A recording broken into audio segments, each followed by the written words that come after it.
Coucou coucou les petits pédestres. Aujourd'hui je vous parle d'une série qui est assez détestée, j'ai l'impression, et que moi, j'ai bien kiffé.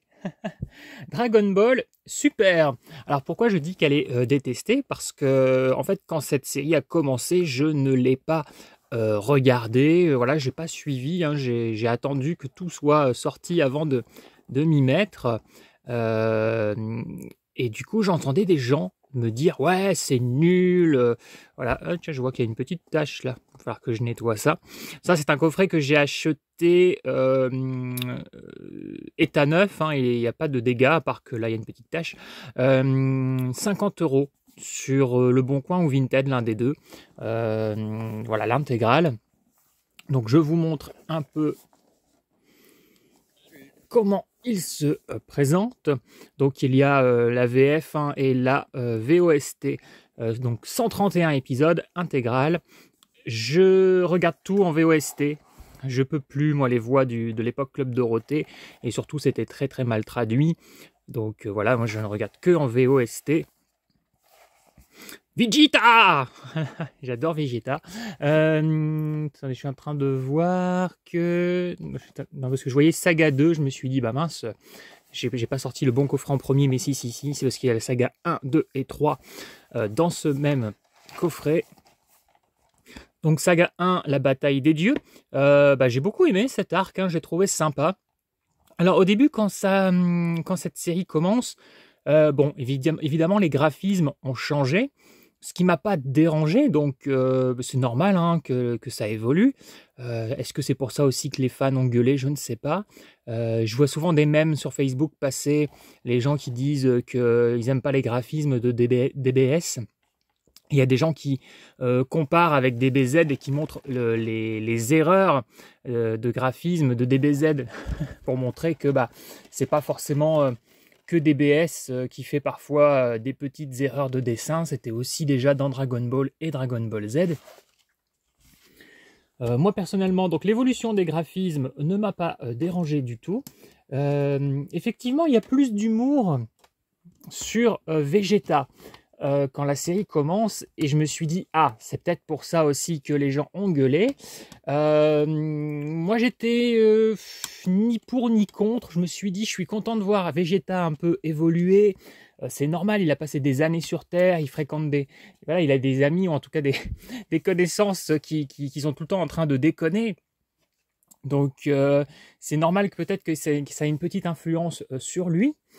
Donc ça m'a pas dérangé, mais c'est vrai qu'effectivement ça dénote un peu avec notre Vegeta. Je me suis dit, si la série part en couille au niveau de l'humour, si elle continue comme ça, effectivement ça sera peut-être un défaut. Au final, moi je trouve que la série finit, elle évolue très très vite, hein, dès le départ, vers le sérieux. Il n'y a pas besoin d'attendre. C'est surtout quand Vegeta est face à Beerus, parce qu'il a peur, hein, c'est un dieu de la destruction, donc il en fait un peu des caisses. Donc je peux comprendre que ça a agacé certaines personnes. Mais je vais dire que moi, globalement, ça ne m'a pas dérangé. Oui, j'ai fait une petite coupe, hein, vous l'avez peut-être vu, c'est parce que je me suis rendu compte qu'en vous parlant, j'étais en train de ranger dans un ordre qui ne me convenait pas. Donc j'ai fait une petite coupe. Donc voilà, oui, Vegeta, il y a de l'humour. Mais bon, ça va, je trouve que ça aurait pu aller trop loin, mais ils se sont rattrapés. Vegeta est bien mis en valeur, je trouve, dans cette série. On avait terminé sur quelque chose de positif, hein, dans DBZ. C'est chiant, les disques qui tiennent pas, avec ces petits clips là à la con. On avait fini sur un bon point, hein, sur Vegeta, hein, dans DBZ, mais le point juste avant, ça le ridiculisait presque un petit peu, hein, ce sacrifice, cette scène géniale, et puis au final pour rien. Bon, c'était arrivé à Goku aussi, hein. Mais de temps en temps, je trouvais qu'il y avait des petites choses qui dévalorisaient Vegeta, et ça m'emmerdait un peu. Et j'ai trouvé que DBS relevait bien le niveau pour les fans de Vegeta. Donc voilà, très très satisfait à ce niveau-là. Donc l'arc Beerus, j'ai bien aimé. D'ailleurs, j'aurais voulu qu'il dure plus longtemps, cet arc. Le deuxième, c'est... j'ai déjà oublié. Ah oui, la résurrection de Freezer. Ça, j'ai beaucoup aimé. Moi, j'adore Freezer. C'était mon méchant préféré. Donc, c'est mon arc préféré dans tout DB. Enfin, l'arc des Saiyans plus Freezer. Donc, j'étais très content de le voir revenir et de le voir revenir plus fort. Hein, parce que, bon, Freezer, je l'adorais, mais Cell, quand il débarque, bah, il est plus puissant. Puis Boo est plus puissant que Cell. Donc, il fallait quand même qu'il ait la classe. Hein, Freezer, il fallait qu'il revienne puissant. Et là, c'est le cas. Le tournoi de Champa, c'était sympa aussi. Ensuite, on passe à l'arc Trunks du futur. Alors ça faisait plaisir, cet arc qui fait très Terminator. Hein. Mais du coup, j'avais plaisir déjà dans DBZ avec cet arc. Ça m'a bien plu. Qu'est-ce que je pourrais vous dire d'autre? J'ai adoré quand Vegeta pète un plomb parce qu'on a touché à sa Bulma. Alors je savais que c'était culte, hein, ce passage. Et d'ailleurs, je trouve dommage qu'il n'ait pas réexploité encore cet élément. Ça aurait été sympa de le réexploiter 2-3 fois dans toute la série. Moi, je kiffe parce que j'ai toujours une petite frustration. J'aurais voulu savoir comment Vegeta et Bulma se sont mis ensemble, les prémices de leur amour, quoi. Je sais pas, j'ai toujours voulu voir ça. Et j'ai toujours été frustré. La seule frustration que j'ai réellement dans Dragon Ball, c'est les ellipses amoureuses. Pareil, j'aurais adoré voir les débuts de la relation Kuririn et Juachigo. Krillin et C18, parce que c'est mignon. Il y a quelque chose que j'aime beaucoup. Donc voilà, je ne sais plus si je vous avais montré les disques. Et je trouve ça dommage que ça ellipse un peu les histoires d'amour. Après, DBS, pareil, il y a des gens qui ont reproché l'humour. Pourtant, moi, je trouve que l'humour est moins lourdingue, même si je l'aime beaucoup, hein, dans Dragon Ball et Dragon Ball Z, parce qu'on avait beaucoup de blagues graveleuses, alors qui, moi, ne me dérangeaient absolument pas, puisque j'aime les blagues graveleuses. Mais voilà, donc notamment avec Kame Sennin, Tortue Géniale. Et là, c'est quasiment inexistant. Il y a très très peu de choses de ce style. Il y en a quand même quelques-unes, il y a quelques blagues, mais c'est franchement pas mis en avant. Et puis il y a même Kame Sennin donc, qui s'entraîne à ne plus succomber aux femmes. Donc il y a vraiment une évolution là-dessus. Donc je sais pas trop au niveau de l'humour ce qui a été reproché. Hein. Je pense que c'est principalement Vegeta hein, qui a quelques éléments comiques. Mais moi ça m'a bien plu. Comme j'ai beaucoup aimé le voir, comment dire, c'est subtil mais on sent qu'il est touché par la naissance de sa fille. On sent qu'il veut être présent. J'ai beaucoup aimé ça. D'ailleurs, j'aimerais bien qu'ils en montrent même encore un petit peu plus hein, sur ses sentiments. Sur la fin... ça se ressent bien, voilà, j'étais content de voir dans le tournoi du pouvoir qu'il pensait à sa famille, à Bulma, à Trunks, à Bra. Voilà, le retour de C17 aussi, c'était sympa. C'est un personnage que j'aimais bien, mais sans forcément être ultra fan. Et là, ils l'ont vachement bien utilisé, il pète la classe. Donc saga numéro 5, hein, l'arc la survie de l'univers avec le Golden Freezer. Golden Freezer, ouais, moi je préfère le Freezer original, enfin pas la toute première version, mais celui qui est... attendez, je peux vous le montrer, j'ai une figurine pas loin. Hop. Je sais, il y a un peu de poussière, voilà, moi ce Freezer là, c'est lui mon préféré. Voilà, le gold, j'aime pas trop la couleur or, mais bon après voilà, c'est normal qu'il ait une sorte d'évolution. J'ai adoré l'Ultra Instinct, il y a vraiment de très très bonnes choses dans cette série. Donc moi je kiffe Dragon Ball, hein, je trouve que Dragon Ball c'est génial. Et je kiffe encore plus Dragon Ball Z. Et Dragon Ball Super, ben, j'aurais tendance à le mettre équivalent au kiff que j'ai eu pour Dragon Ball. Parce que, alors oui, il y a des petits défauts hein, dans Dragon Ball Super. J'essaie de vous montrer ça. Il y a des petits défauts, notamment parfois de timing. Le tournoi du pouvoir, ça dure des épisodes et des épisodes et ils te disent au bout de 6 épisodes qu'il n'y a que 1 minute de tournoi qui est passé. C'est assez drôle. Il y a pas mal de petites choses sur lesquelles on peut pinailler. Mais franchement, je les laisse toutes passer parce que en termes de kiff, en fait, de plaisir que j'ai eu à les retrouver, j'étais à fond dans les combats, ce genre de choses. J'ai vraiment pris beaucoup de plaisir à regarder cette série, et à tel point que je ne comprenais plus les avis que j'avais entendus. Je m'attendais vraiment, je m'étais préparé psychologiquement à voir des choses qui allaient dénaturer mes personnages, la série, et en fait, bah non, je ne trouve pas. Donc voilà, je vous montre sans les disques. Voilà, donc vous dites-moi ce que vous en avez pensé de Dragon Ball Super. Alors, dans les petites choses que je pourrais reprocher, parce que je vous dis beaucoup de positifs, mais voilà, il y a aussi des petites choses.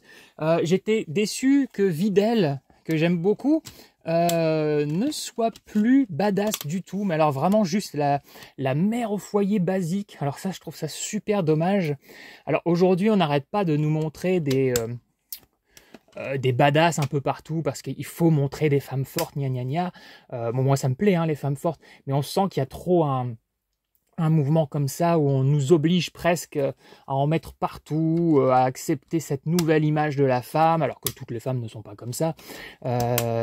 Et Dragon Ball, c'est né il y a longtemps, et ils nous montraient déjà des femmes badass, donc eux sont très légitimes à utiliser ça, et ils ont fait complètement l'inverse, je trouve. C'est que là, ils nous ont montré des badass qui sont devenus des femmes au foyer. Donc surtout Videl, hein. Videl, c'est vraiment dommage, hein, qu'on ne l'exploite plus du tout comme badass, hein. J'avais tellement adoré ce personnage. Alors elle est toujours mimi, elle est gentille, mais elle sert plus à rien.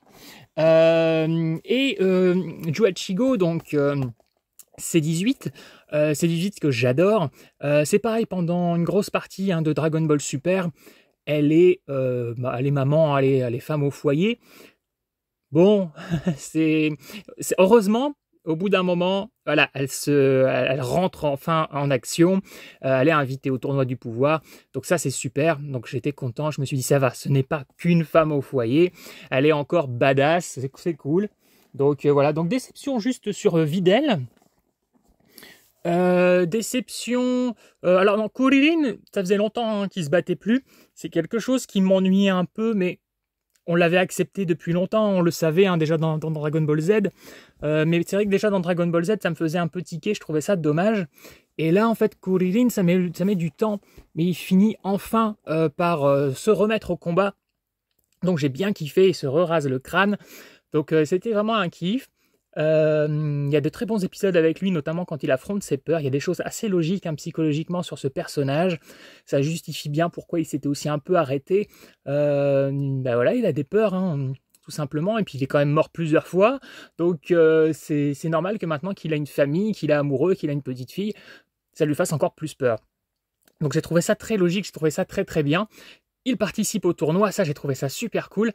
Manque de bol, il est un petit peu expédié, quoi. Enfin, son dernier combat, c'est un peu comique, quoi. Il gagne avec sa chaussure puante, quoi. C'est vraiment... Ça aurait pu être très sympa s'il y avait encore eu un combat juste après, où là, il pétait la classe. Là, il termine un peu là-dessus, je me dis, c'est dommage, et puis il se fait dégager du tournoi. Ça, c'est vraiment dommage, je trouve, de ne pas l'avoir valorisé un petit peu plus. Ça aurait été bien qu'il fasse un truc vraiment génial, ou qu'il perde en essayant de sauver Juachigo, quelque chose comme ça. Voilà, un petit reproche là-dessus. Donc Videl, Kuririn vachement bien, mais un tout petit truc qui le valorise encore plus, ça aurait été vraiment cool. Surtout qu'en plus, Juachigo lui fait une petite réflexion pas très cool quand il perd. Bon, après ça va, c'est rattrapé, on voit qu'elle l'aime et tout. Mais ça m'avait fait un peu tiquer. Je me suis dit, Kuririn méritait un truc un petit peu mieux, un petit peu plus valorisant. Au final, Beerus, je sais pas pourquoi je l'ai prononcé à la turque ou je sais pas trop quoi, là, Beerus, quand je dis Beerus, à chaque fois je pense à Beirut. Beerus, il est vachement bien comme personnage, mais je trouve que son arc dure pas assez longtemps. Et après, on n'a pas de nouvelles confrontations avec Goku, ça aurait été sympa de les voir se battre à nouveau et voir que Goku a commencé à prendre un peu l'ascendant. Mais bon, on va dire c'est pas très grave. Après, il reste présent et moi j'aime bien aussi ce personnage. Pendant que je vous parle, je vais vous montrer aussi Donc je vous ai montré là le coffret intégral Dragon Ball Super. Mais en allant à Easy Cash en 2023, après avoir acheté ce coffret, à 2 €, ils avaient Dragon Ball Super, la résurrection de Freezer en digipack. J'ai pas pu le laisser passer. Voilà, je l'ai vu à 2 € alors qu'il l'avait jamais en dessous de 10. Je le trouvais joli, ça me servait pas à grand chose vu que j'avais déjà l'intégrale. Mais j'ai pas réussi à le laisser passer. Il a fallu que je le prenne. Donc voilà, je l'ai pris. Donc voilà, très content de voir le retour de Freezer. Pareil, un Freezer, il revenait, et il était un peu expédié rapidement, je trouvais, parce qu'il était devenu encore plus puissant. Donc j'avais envie de le voir plus longtemps, vu que j'aime beaucoup ce personnage. Mais puisqu'après, il va devenir un allié pour le tournoi du pouvoir, voilà, j'ai été comblé au final par rapport à ce personnage. Quel autre personnage on pourrait parler? Kame Sennin, hein, c'est bien de le devoir avoir une évolution, de le voir arrêter de faire des blagues un peu de cul, tout ça, réussir à se maîtriser face aux femmes.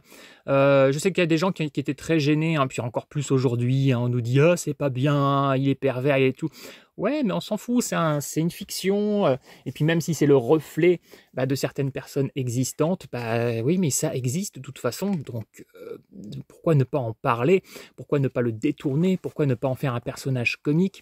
Moi, je connais moi, je sors principalement avec des artistes, avec des geekettes, parce que voilà, je ne conçois pas d'être en couple avec quelqu'un qui partagerait pas un minimum ma passion. Et souvent, les filles avec qui je sors sont fans d'animés japonais, et elles n'aiment pas forcément les machos, les pervers, tout ça dans la vie réelle, mais dans les films, dans les séries, dans les animés, ça peut leur plaire. Parce que quand on regarde un film, il y a une sécurité, on sait que c'est faux, on sait que c'est un personnage, on sait que il est dans l'écran, il va pas en sortir, il va pas venir te harceler. Donc les femmes sont complètement capables d'aimer des personnages de pervers. Moi, je sais que je pense à une de mes ex qui a regardé beaucoup d'animés japonais. Un de ses personnages préférés, c'était Nicky Larson. Et je lui disais, mais il est complètement pervers et obsédé. Elle fait, ouais, mais il est trop beau. Je fais, donc en gros, on a le droit d'être pervers et obsédé avec toi si on est beau, quoi. Elle fait, ah bah si c'est Nicky Larson, ouais. Donc voilà, c'est drôle aussi, hein, de voir et c'est sûr que quand tu te fais harceler par Kame Sennin, par Tortue Géniale, c'est pas pareil que Nicky Larson, quoi.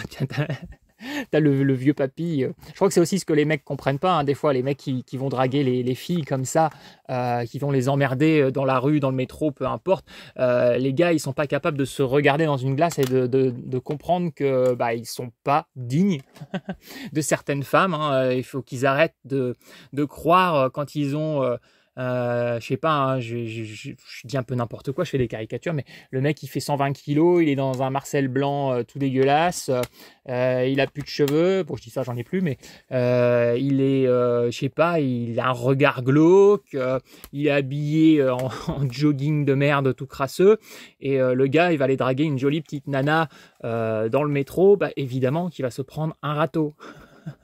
Le mec, il voit peut-être des mecs beaux gosses, un peu prétentieux, aller draguer comme ça une nana dans un bar, et ça marche, et il se dit « Ah je vais faire pareil ». Oui, mais non. Il faut d'abord que tu te resitues un peu sur le plan de l'univers, hein, à quoi tu ressembles et ce que tu dégages. Et après, tu comprendras peut-être pourquoi tu te fais rejeter. Donc voilà, bon bref, je dévie un petit peu. Mais tout ça pour dire que moi, en fait, je n'ai pas de problème du tout avec l'humour graveleux, le côté harceleur même, hein, de Kame Sennin. Pourtant, il y a une scène ou deux qui sont un peu gênantes, hein, même parfois. Quand comment il s'appelle, l'allié de Yamcha, parce que comme je regarde en VO, mais les sous-titres, ils mettent parfois le nom français, c'est Puar. Je sais pas comment ils disent en... le sous-titre, je vois toujours, c'est marqué Puar. Donc vous voyez, des sortes de petits chats volants, là, le Pokémon. À un moment, il se transforme donc en femme sexy pour aider Kame Sennin à résister. C'est glauque, parce que du coup, tu sais que c'est pas une femme sexy, tu sais que c'est Puar qui est transformé. On sait aussi qu'il a traumatisé Oolong, on sait même pas ce qu'il lui a fait. C'est glauque, mais à la fois j'aime bien parce que ça crée des sentiments, des réactions en tant que spectateur. Donc je trouve ça vachement intéressant d'exploiter ça, même si parfois ça peut mettre le spectateur mal à l'aise. Faut pas oublier que c'est une fiction, une fois qu'elle est finie, que l'épisode est terminé, bah en fait il s'est rien passé, votre vie n'a pas, n'a pas changé, vous n'avez pas été harcelé, vous n'avez pas ceci. Voilà, faut savoir s'amuser des codes, et je pense pas que parce que on montre des personnages comme ça de harceleurs, ça fait devenir les gens harceleurs. Ou alors c'est que les mecs sont complètement cons, complètement influençables. Moi, je sais pas, quand je regarde Dragon Ball, depuis que je suis petit, hein, je me dis, mais Kame Sennin, mais quel connard, arrête de plotter Chichi, arrête de plotter Bulma. Voilà, et à la fois, bon, je suis quand même content hein, quand il négocie les culottes de Bulma ou que Bulma soulève sa robe. Hein. Quand je me souviens, quand j'étais môme, j'étais loin d'être insensible au charme de Bulma, tout ça. Mais ça m'empêchait pas de me dire Kame Sennin, arrête de... Enfin, quand j'étais petit, je l'appelais Tortue Géniale. Ça m'empêchait pas de me dire, mais Tortue Géniale, touche pas à Bulma. Tu vois, touche pas ma Bulma. Donc voilà, je pense pas que parce qu'on nous met un personnage de pervers, ça incite à la perversité ou quoi que ce soit. Je pense plutôt que c'est le reflet de personnages déjà existants.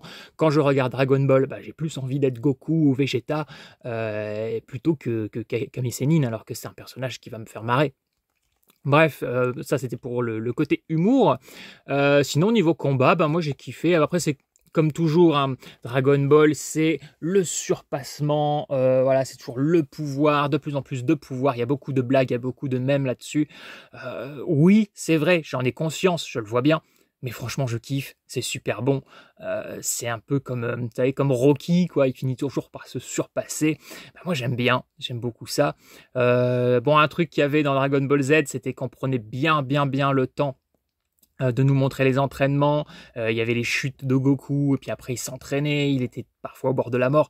Bon là, très vite, hein, pendant le tournoi du pouvoir, il y a des évolutions qui sont hyper rapides. En quelques minutes, il se régénère, en quelques minutes, il passe d'un stade à l'autre. Oui, j'ai conscience de ces petits défauts, mais le kiff est tellement fort que je trouve que ça aide à pardonner tout de suite, quoi. Il y a des œuvres hein, comme ça qui ont des petits défauts, mais c'est tellement bon, on prend tellement un kiff. Puis il faut retrouver, je pense, son âme d'enfant hein, quand on regarde un peu ces animés-là. Donc voilà, moi globalement, je vous le dis, hein, j'ai vraiment bien kiffé. Hein, je le mettrais, ouais, en termes de plaisir, je le mets à l'équivalent à Dragon Ball. Et donc Dragon Ball Z au-dessus. Enfin, ça, je crois que c'est à peu près tout le monde, hein, il me semble. Dites-moi, vous, si vous avez une préférence entre Dragon Ball Z, Dragon Ball GT, ça je pense pas, Dragon Ball Super. Dragon Ball GT, il y a matière à discussion. Hein. C'est clairement ce qui est en dessous, je trouve. Moi, je trouve que c'est moins bien que Dragon Ball Super. Je sais pas, vu que ça se fait pas mal défoncer, Dragon Ball Super, est-ce que y en a qui préfèrent Dragon Ball GT? Voilà, bon, Dragon Ball GT, il y avait à boire et à manger. C'est la série où il y a le plus de défauts, je trouve. Il y a le plus de petites choses qui crispent un peu la mâchoire.